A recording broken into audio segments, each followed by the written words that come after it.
temps qui passe, les heures qui s'y défilent, les âmes s'y croisent aussi.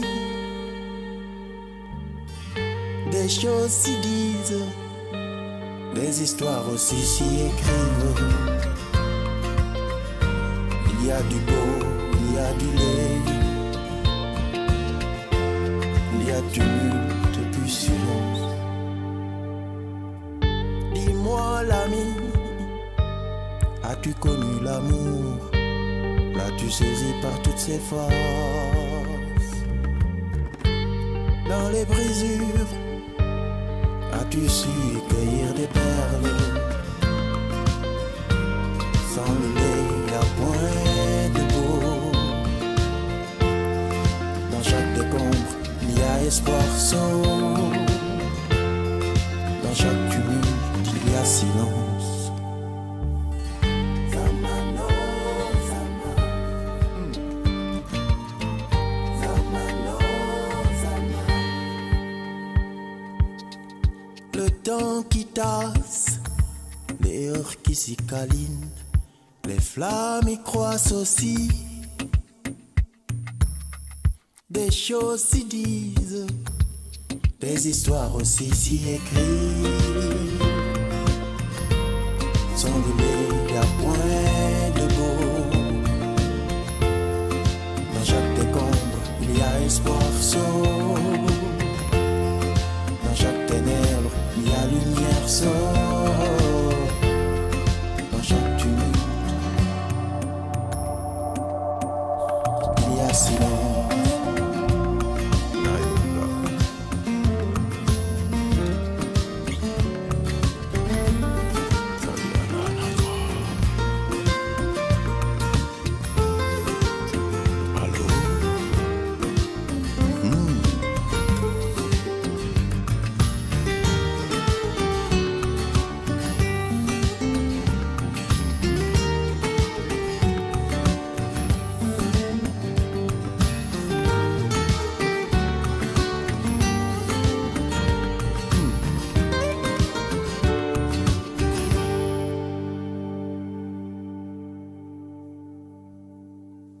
Le temps qui lasse, les leurs qui s'y affilent, les gammes s'y froissent aussi. Les corps s'épuisent, des histoires aussi s'y écrivent. Il y a du lait, il y a du beau. Dans chaque décombre, il y a espoir. Dans chaque tumulte, dans chaque tumulte, il y a silence.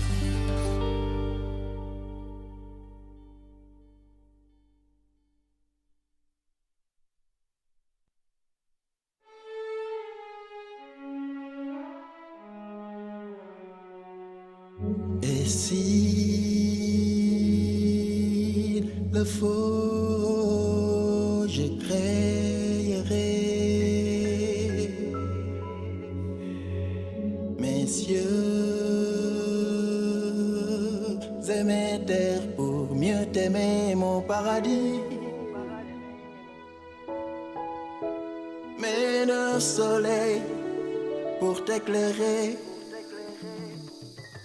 Et quoi qu'il en soit, je serai fier de faire ma vie avec toi, quoi qu'il en soit. Mes 9 soleils brilleront pour toi, pour l'éternité, pour l'éternité, pour l'éternité.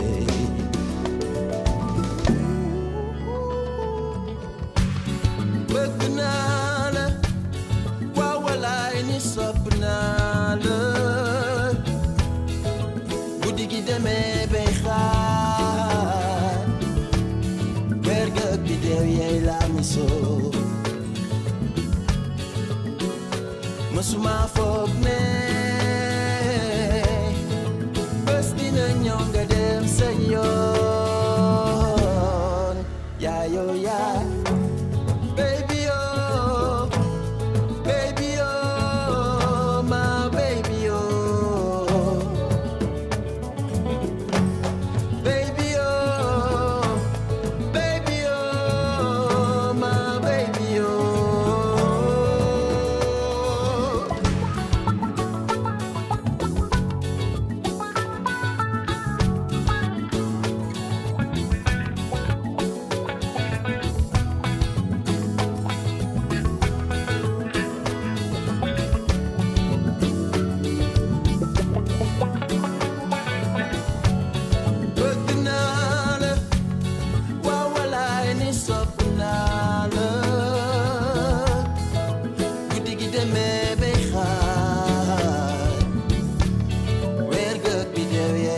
musoo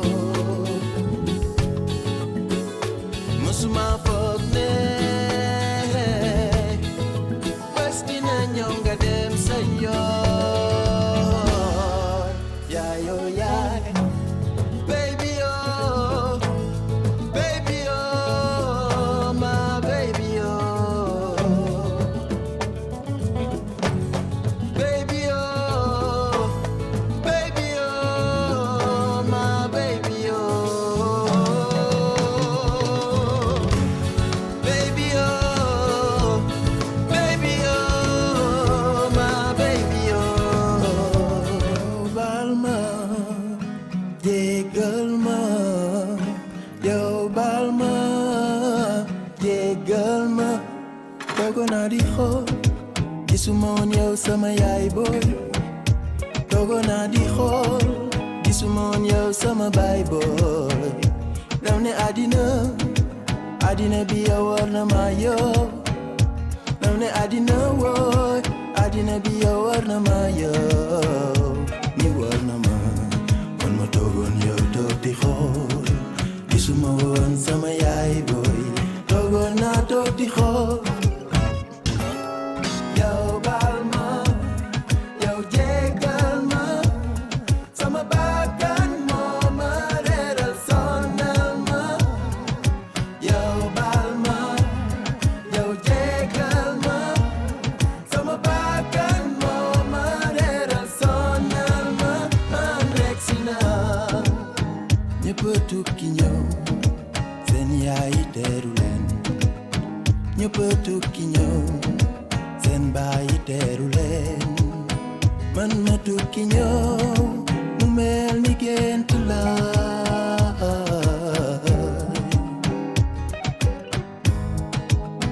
ma ne yow bul di jooy booy ma ne yow bul di jooy booy ma ne yow bul di jooy buur yàlla waxul kenn dara ma ne yow bul di jooy booy ma ne yow bul di jooy booy ma ne yow bul di jooy buur yàlla waxul kenn dara kon ma toogoon yow toog di xool gisuma woon sama yaay booy toogoon na baby oh di xool xaritoo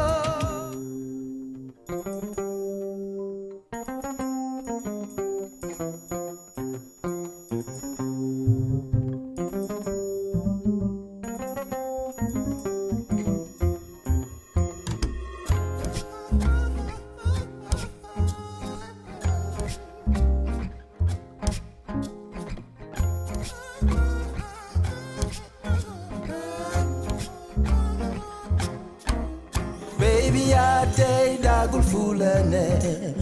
baby yaa tey daagul fu la neex yaa ma love yaa ma love yaa ma love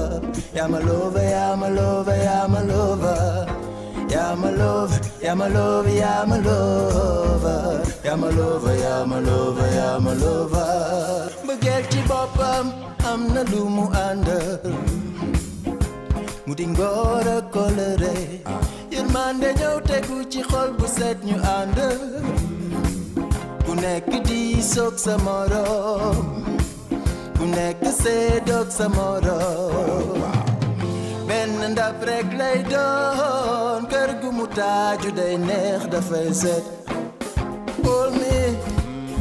call me call me call me call me call me call me call me hold me tight and never let me down hold me tight and never let me down yeah my love yeah my love yeah my love yeah my love yeah my love yeah my love yeah my love yeah my love yeah my love yeah my love yeah my love yeah my love Kulanegi ni malata malaraw manu ko fay bëggeel ci boppam góor ñaa nga xëy sa njël di waay sa xoo yaakaar di gëm borom Jaraf ka waxu dem woowi buur Ceddo ya bàkku Lingeer ya géew sa xool di dem di dem di dem sa xool di dem di dem di dem di dem di dem di dem di dem di dem jógal te nodd diwaan nga teewlu sa vas na farloo balaa ñu koy jam di ko diisa di ko wàññi kàttan jógal te jéggi wëndeelu mbaay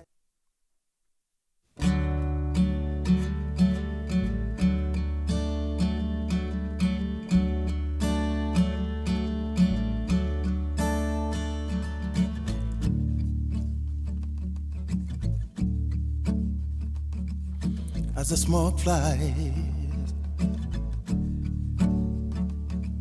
on a hot and dusty July morning, poor little baby child is born in the ghetto. And his mama cries, 'cause if there's one thing that she don't need, it's another hungry mouth to feed in the ghetto. People, don't you understand? The child need a helping hand, or he grow to be an angry man someday. Take a look at you and me. Are we too blind to see? Do we simply turn our head, look the other way? Well, the world turns, and a hungry little boy with a runny nose plays in the street as a hot wind blows in the ghetto, and his hunger burns. So we start to roam the street at night, learn how to steal, and he learns how to fight in the ghetto. Then one night in desperation, the young man breaks away, buys a gun, steals a car, tries to run but he don't get so far. And his mama cries as the crowd get around a hungry young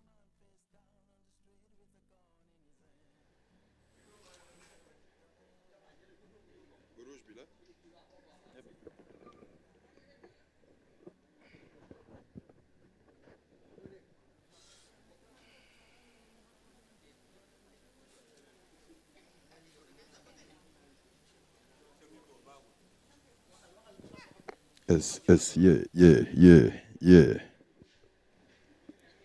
Test, yeah. Test, yeah. Yes, yeah.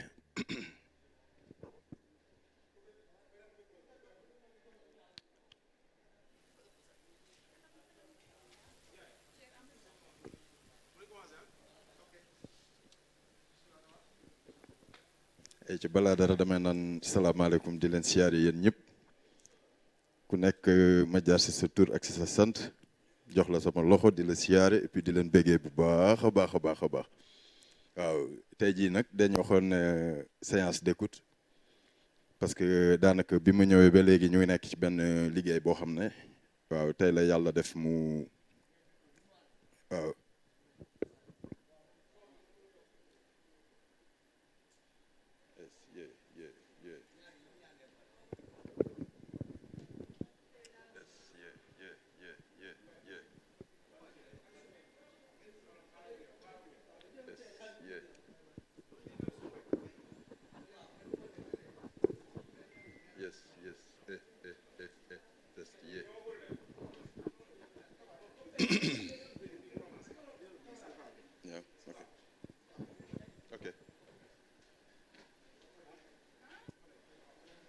donc waaw comme ni mu ko doon waxee rek mooy que ne bi ñu ñëwee en 2022 ba léegi ñu ngi nekkoon ci liggéey bi tey nag la yàlla def mu génn pour ñu mën ko bokk ak jaamu yàlla yi bokk ko ak sénégalais yi waaw wane suñu contribution par rapport au monde culturel au monde musical donc ñu leen di wax dal leen ak jàmm defe naa war nañ mën a tàmbale waxtaan bi ñu pelloo yeah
d'accord salaamaaleykum ñi ngi nuyu ñi fi teew ñëpp Tafa ñi ngi lay nuyu di la féliciter c'est Aïssatou journaliste à Dakar Instant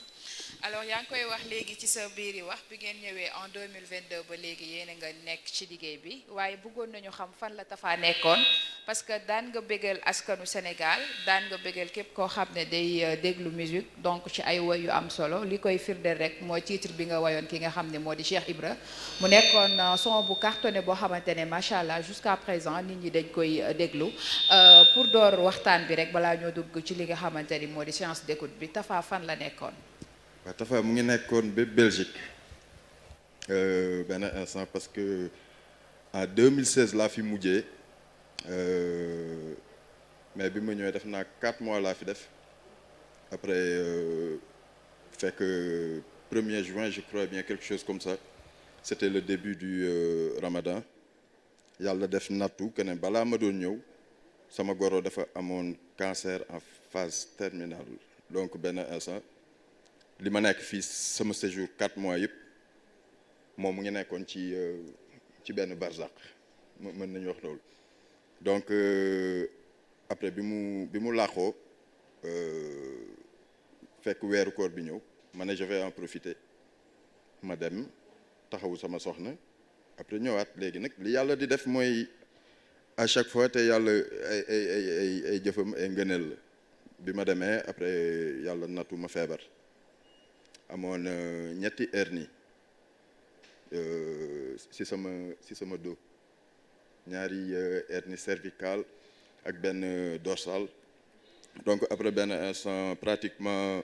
2016 ba 2017 si laay doog a def opération après yàlla def ma am ci tawféex léegi bi ma génnee ci loolu nag benn instant après song job bi nekk studio nekk di liggéey ba benn instant bi ma kiiwee ba nar a ñëw Sénégal c'était en 2020 je sais pas 2021 quelque chose comme ça après si le Covid bi teew ça a bloqué pas mal de choses mais alhamdulilah après bi ñu si génnee rek je me suis dit que ne bon parce que normalement man dama waroon ñëw normalement peut-être pour benn weer mais yàlla def na fi mu toll nii 2016 2017 2018 2019 ça fait des années tu vois quand même donc benn instant j'en ai profité li ma jotoon liggéey foofu noonu benn instant après ma indi ko fii bi ma ñëwee ma jokkoo si ak Ibrahima Ndour bu Prince Art après waaw loolu moo indi wax ji ñu nekkee nii instant bi yeah waaw. sama lanj parce que ñu bari dañ doon wax ne donc feebar bi doonoon na feebar boo xam ne daf la sonaloon ba presse bi sax am na ñu ko doon waxtaanee naan Tafa Jara bi dañ ko atteindre mystiquement est-ce que loolu am na. man jullit la dama fekk sama ay maam ñu nekk ay jullit sama ay wayjur nekk jullit ñu yar ma ci nangu ndogalu yàlla te benn instant dafa am loo xam ne ñun si diine la ñu mooñee mu am loo xam ne daanaka mën naa wax que ne képp ku nekk fii si jotaay bi da nga koy teewlu mooy wala hawla wala huwata illa billahi amul déet du pour tàccu sax maa ngi lay siyaar waaye amul doole amul xel amul kàttan beneen bu dul bu jóge ci yàlla te yàlla li muy taw du lenn lu dul ay yërmande des fois nag yërmande yàlla dafa diis ci doomu aadama parce que yàlla du yërëm comme papa ni muy yërëmee wala yaay ni muy yërëmee beneen genre yërmande la am na benn instant boo xam ne dina la teg nattu mais nattu bi épreuve la c'est-à-dire que ne si sa marche personnelle mooy bi nga juddoo ni nga màggee parce que bul fàtte benn affaire am na benn 9 mois boo xam ne ñu ngi la ko jenc ci biiru jigéen amul kenn ku la fa fekk man du ma far ak ñooñu di wax ne yàlla aayu yàlla wax aay yàlla il est très fort ba nga xam ne donc lépp lu ma dal muy bànneex muy naqar dama jàpp ne yërmande bu jóge ci yàlla ñëw ci man la donc ay affaire ay mystique yooyu je ne crois pas mosuma ko gëm tey bon je ne crois pas que ne dinaa ko mës a gëm benn bés parce que à la base mooy que ne jullit gu nekk danaan laa ilaha illallah bugguma nekk oustaz de fi mu toll nii dimbale leen ma rek bu leen foog ne damay oustaz waaye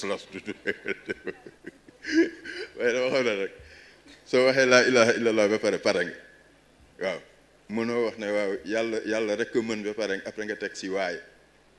soo si tegee waaye rek yaa ngi wàññi yàlla kenn mënu koo wàññi bismillah jarama ana kuy ñëwaat waaye kaay la ñu pelloo waay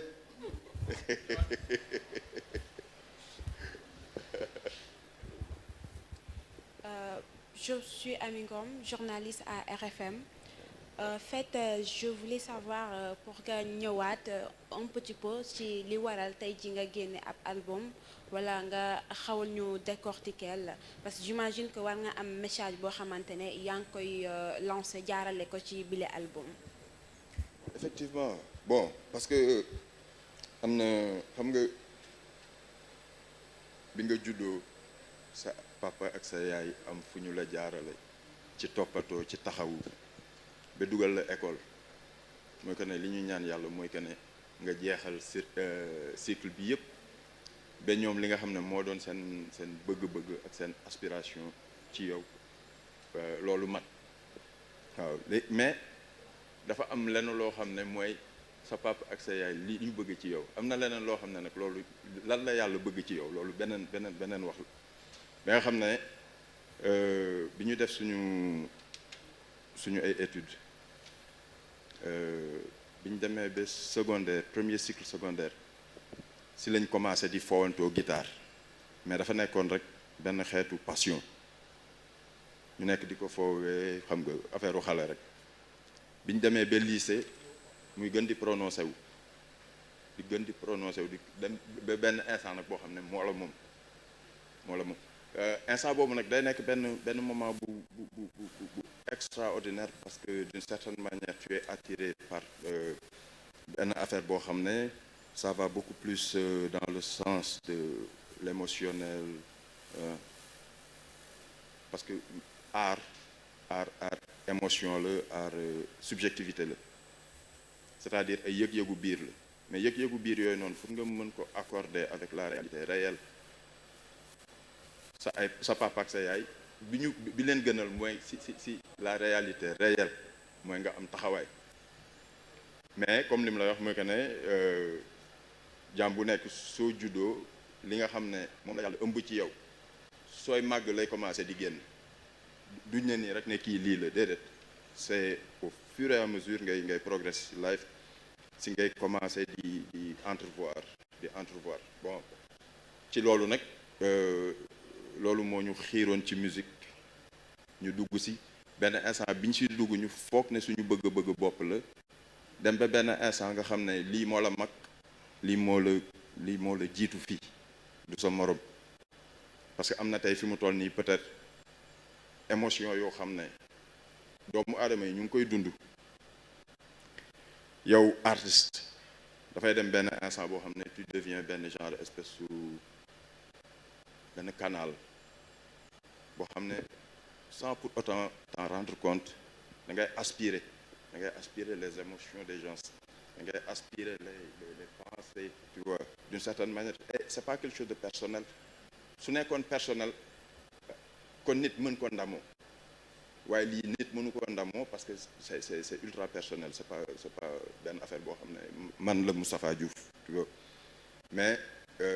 loolu nga xam ne moom ngay aspirer ci sa ay contemporains à travers la réalité vécue nga gis nit ñi waaw léeg-léeg mu am bànneex léeg-léeg mu am naqar léeg-léeg mu am ay yenn kii yoo xam ne loolu noonu yëpp d'une certaine manière inconsciemment tu aspires après tu redonnes parce que moom moo ko ba nga xam ne tey fi mu doon nii su doy ne dugg nga ci benn affaire boo xam ne sa liggéey dafa am ñoo xam ne ñoom tam dañ siy projeté wu da nga xam ne loolu nekkatul ce n'est plus juste du boulot benn genre espèce de sacerdoce ci loolu nag moom ci loolu la ñu dee ci loolu la ñu jeex ci loolu la ñu say bay waaw ba yëgatuñu suñu bopp waaw nekk di dox ci affaire boobu noonu donc dafay logique que suñu defee benn album ba Sénégal ràññee ñu si dafay nekk suite logique mooy que ne parce que Couleur dafa toog lu yàgg amul rakk nag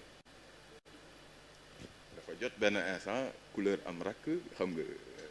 pour ñu mën a communier avec nos contemporains avec waaw suñu ay mbokk suñu ay xarit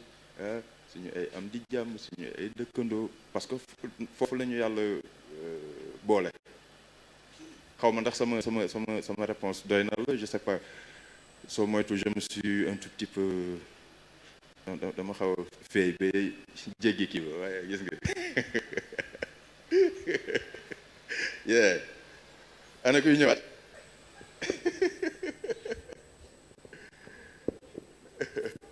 ayca bismillah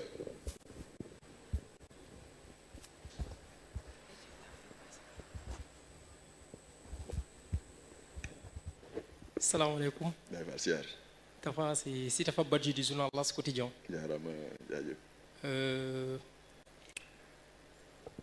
man damay delluwaat ci album bi ci ban esprit nga ko enregistré vu que dafa amoon benn rupture bi nga defoon ak recul boobu noonu qu'est-ce que ça dépeint lan la indi par rapport ak coloration ci sa musique bu fekkee am na. bu fekkee côté vibration la qu'est-ce que ça a apporté choix nombre de titres yi nga def ci album bi ba xam ndax am na aussi quelque chose qui a influencé ça bu fekkee am na lan la. bon xaw nan lay mën naa ñëw par benn question. bu fekkee pour que nga mën a retrouver wu. d'abord ban esprit nga defee album avec recul bi nga amoon ci diggante bi ak épreuve yi nga dundee tout ça là. waaw mooy comme li ma lay wax rek parce que am na benn instant boo xam ne expérience kenn mënu ko mënoo jël sa expérience papa nga jëriñoo ko personnellement mënoo jël sa expérience yu yaay nga jëriñoo ko directement peut-être mën na nekk ay genre garde-fou wala mu nekk ay kii yoo xam ne peut-être dina la influence d'une certaine manière mais l'influence personnelle boobu benn dimension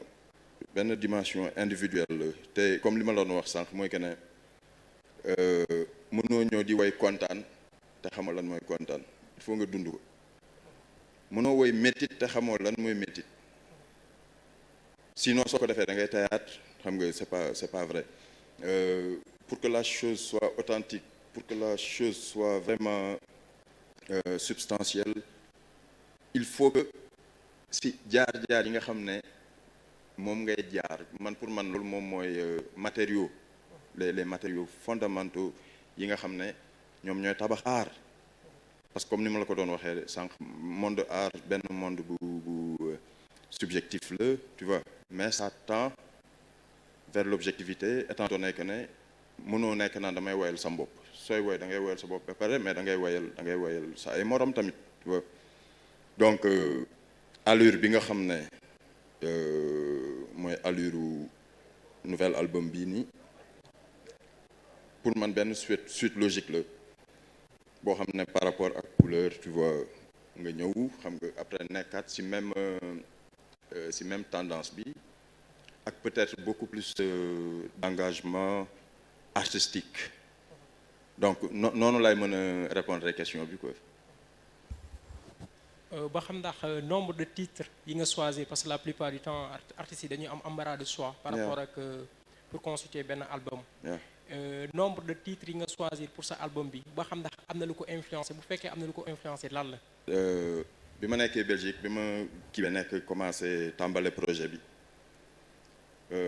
dama nekk ak sama ay gars ñu liggéey benn 3-4 morceaux après benn instant je me suis dit que ne ça va être suffisant léegi ce qui fait que ne man su ma ñëwee Sénégal en collaboration avec Ibou xam nga dinañ ma def beneen kii boo xam ne léegi après on a fait benn enregistré beneen 5 morceaux ce qui a fait 9 morceaux pour man waaw sooy compter soo eggee ba 9 mënatoo weesu 9 parce que couleur bi ñuy def kii bi c'était quelque chose comme 12 morceaux hein? Mais bi on s'est dit que parce que le temps a passé aussi et puis ak technologie fi mu toll nii ak les réseaux sociaux ak internet ni mu évolué xam nga léegi benn instant les gens sont beaucoup plus dans la vitesse tu vois donc benn instant c'est mieux que nga comprimer sa créativité pour gën ko mën a seddoo ak gars yi parce que sinon la plupart du temps moi je me suis rendu compte d'une chose mooy que ne au Sénégal la plupart du temps nit ñi même su dee da nga génnee benn 20 morceaux benn wala ñaar lañ si ciblé tu vois après kii nii donc benn instant je me suis dit que ne ak morceaux yi nga xam ne bi may ñëw moom laa indaale plus li nga xam ne moom laa def ça devrait être suffisant quoi donc benn 9 morceaux la quoi voilà. certainement une dernière tey musique jaay ko yomb na yombut parce que c'est devenu plus digital yow ban stratégie nga def pour mën a jaay sa album. Et en plus vous êtes un artiste de la scène qu'est-ce qu'on peut s'attendre comme programmation avec ce produit. Bon là depuis bi ma ñëw ba léegi en même temps ñu ngi nekkoon studio di peaufiner les choses mais en même temps bon yemuñu woon ci loolu xam nga on se produisait de temps en temps tu vois di tester et puis di nan lañ ko di yëg pulu la dynamique artistique la dynamique culturelle du Sénégal donc fi mu toll nii ci album bi am na ci benn morceau boo xam ne dama ko def en collaboration avec Mao Sidibé parce que bi ma ñëwee sama premier single bi nga xam ne moom la ñu génnee muy xobaay tu vois moom laa ko defal ñu def ko clip yàlla def tamit que ne moom dafa déglu musique bi rek man j'ai même pas eu besoin di ko expliquer quoi que ce soit dama ko jox son bi rek xam nga côté image xam nga mu def benn liggéey boo xam ne liggéey bu doy waar tu vois ba pare tamit ma yëkk ne bon bokk nañ ay goût bokk nañ tamit benn une certaine culture musicale donc ce qui a fait que ne am na benn morceau boo xam ne dañ ko def en collaboration benn featuring tu vois te benn instant tamit bon maa ngi ubbeeku pour les artistes sénégalais parce que d'une certaine manière xam nga il faut aussi chercher à communier avec ses contemporains mooy ñi nga xam ne ñoom nga bokkal jamono xam nga am noo xam ne noonu ngay laamisoo ak ñoom da nga xam ne parce que mooy li mu la wax sànq am na lenn loo xam ne c'est personnel mais am na lenn loo xam ne moo mag sa jëm te musique art la culture moo mag les individus tu vois donc mën naa wax ne à l'horizon am na ay projet de featuring et puis beaucoup de scènes aussi yeah voilà waaw bon loolu instant bi nii on est en train de travailler tu vois fi mu toll nii à partir de là parce que tey fi mu toll nii bon étant donné que ne album bi tey la génn tu vois jéem nañ teg ay yenn kii yoo xam ne fi mu toll nii dinañ investir les médias ba pare am na ay scènes yoo xam ne bëgg nañ ko def de manière stratégique pour pouvoir promouvoir à bon escient quoi le produit voilà j'espère que sama réponse doy na la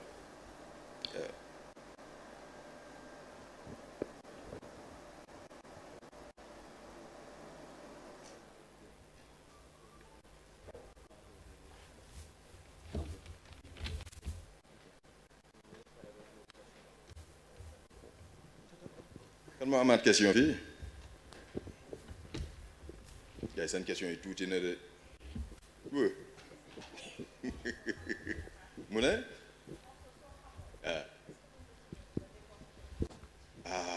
yow foofu da nga teel a ñëw de parce que boobu man dégloo gu ma ko fii wala dama ci tombé xam nga normalement morceau wu soo xamoon normalement ci couleur la bokkoon mais benn instant on avait quelque chose comme 12 morceaux soo si bëggee def ay 13 morceaux c'est trop tu vois bon si état wu maquette la tolloon nag quand même tu vois donc moo tax bii pa bi ma ñëwee xam nga Ibou ne ma est-ce que duñu continuer kiiwu morceau bi waaye est-ce que duñu continuer kiiwu morceau bi je lui dis que ça me paraît logique tu vois mais dafa mel ni que ne yow li ngay wax ça n'a rien à voir avec ça parce que defe naa ci paroles yi nga waaw parce que paroles yi dafa doon paroles yoo xam ne soo ko dégloo dina am fu mu la yóbbu est-ce que mën nga ma may tuuti nga laxtaan man tam ma nekk journaliste léegi wax ma li ngay wax lan la dimbala ma ay ja demal dafa nekk morceau bu triste ndeysaan bon mooy li ma lay wax mooy que ne bon à travers chemin bi nga xam ne moom la chaque individu di emprunter ay bon léeg-léeg di nga am ay nit ñoo xam ne tu vois da nga leen taq benn taq boo xam ne bon après yàlla def loo xam ne te yàlla buur la kenn mënul xëccoo ak moom tu vois donc benn genre espèce su jooy la quoi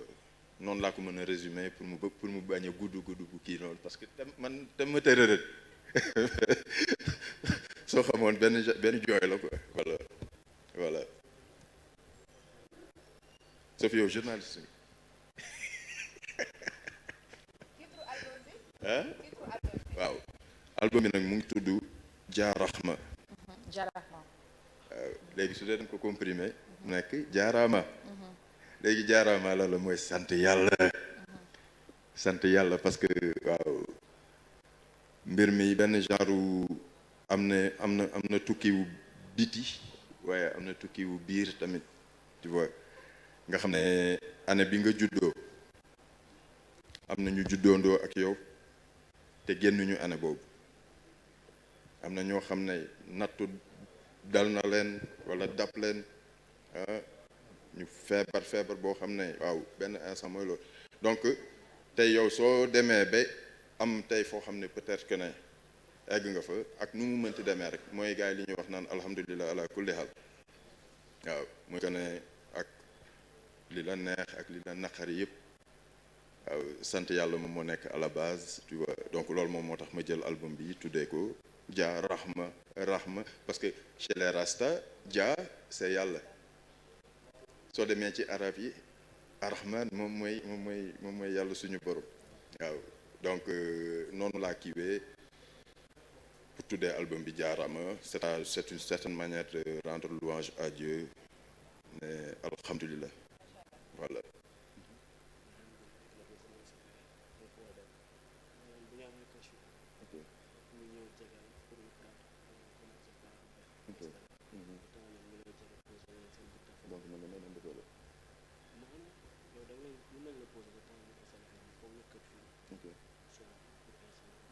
ok ok ok donc keneen ku nekk ku fi am question tu peux mën nga ñëw jege si nii gars yi jël seen dictaphone yi je sais pas parce que on s'apprête à loolu nu mu tudd dañuy toxu ci benn salle léegi nii donc maa ngi nii je suis ouvert à toutes les questions yeah